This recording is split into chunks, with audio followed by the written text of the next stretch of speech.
Olá, meus irmãos, meus amigos, queridos, que caminhada. Vamos trabalhar hoje um tema que todos nós estamos precisando no momento. Esperanças e consolações. Baseado no texto de Leon Denis, O Porquê da Vida. Com o mesmo título, né? O porquê da vida. Qual homem que nas horas de silêncio e de recolhimento jamais interrogou a natureza e seu próprio coração, pedindo-lhe o segredo das coisas, o porquê da vida, a razão de ser do universo. Meus irmãos, onde está aquele que nunca procurou conhecer, ergueu o véu da morte para saber se Deus é uma ficção ou uma realidade? Principalmente quando nós nos deparamos com situações que nós não encontramos resposta. Por quê? Esse porquê permanece na nossa consciência, na nossa cabeça, martelando em nossos momentos, né? Em nossos momentos de angústia, de aflição, né? Não há ser humano, por mais negligente que seja, que não tenha encarado algumas vezes esses terríveis problemas. A dificuldade de resolvê-los, a incoerência e a multiplicidade das teorias que geraram as deploráveis consequências que decorrem da maioria dos sistemas difundidos.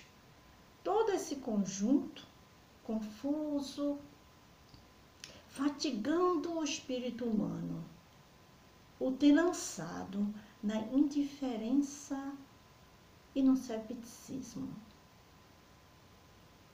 Como não encontra resposta para suas indagações, tornam seres indiferentes às situações que muitas das vezes, ou melhor, na maioria das vezes, né, vive sem encontrar uma resposta. Por quê? Por que isso? Por que aquilo? Por que me acontece isso? Por que me acontece aquilo? Por que acontece isso com fulano, com cicrano? Então, fica aquele monte de questionamento na nossa cabeça, né? Na cabeça de todo ser humano, buscando o porquê da vida. Por que eu estou aqui? Por que eu tenho essa vida? Na perspectiva do Espiritismo, que nos fornece uma dimensão realista da vida humana, a esperança torna-se uma força inovadora. A expectativa de que a vida continua além do túmulo e que não seremos levados nem para o céu e nem para o inferno. Tenha certeza disso. Porém, conduzidos de acordo com o peso específico do nosso perispírito, dá-nos a confiança sem limites na infinita bondade de Deus que nos criou. Essa crença induz-nos a estudar com mais afinco, a fim de que possamos servir a Deus com mais conhecimento de causa. Bem, assim, o Espiritismo dá-nos subsídio para melhor compreender a esperança. O Espírito Emmanuel, nos livros Vinha de Luz e Fonte Viva, nos presenteia com alguns ensinamentos através de palavras de consolo e esperança, quando nos diz, número 1, nem todos têm o voo da fé. Nem todos podem oferecer o pão do corpo. Mas ninguém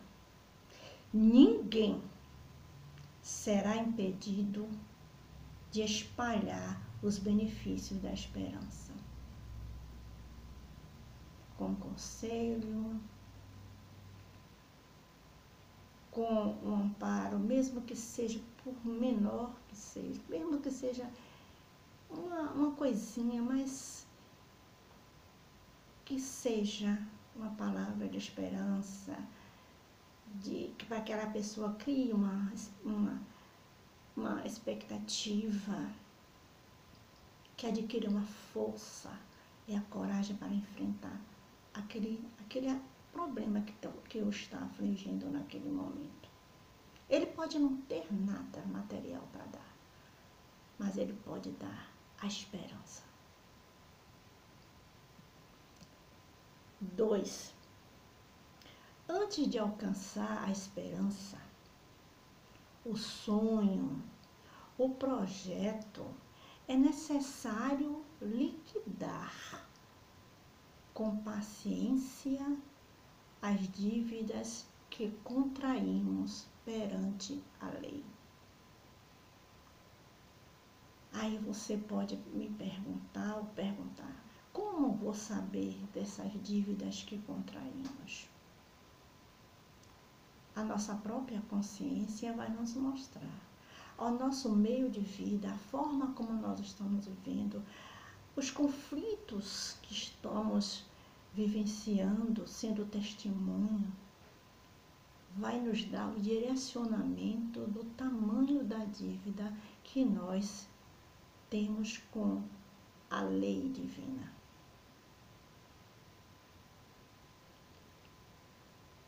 Quando citamos a palavra esperança, não nos referimos à atitude beatífica da doce vida, mas à certeza de que seremos recompensados ou punidos de acordo com o bem ou o mal que fizermos ao nosso próximo. Não tenha dúvida disso. Nesse sentido, todas as nossas dores, os nossos sofrimentos, as nossas renúncias ficam gravadas no nosso subconsciente e servirão como ponto de apoio para o julgamento da nossa própria consciência. Basta que prestemos atenção ao nosso dia a dia, a nossa caminhada, para que tenhamos condições de detectar, perceber onde nós falhamos e onde nós devemos consertar, onde nós devemos suprir aquela necessidade, ajudar, ser útil, enfim.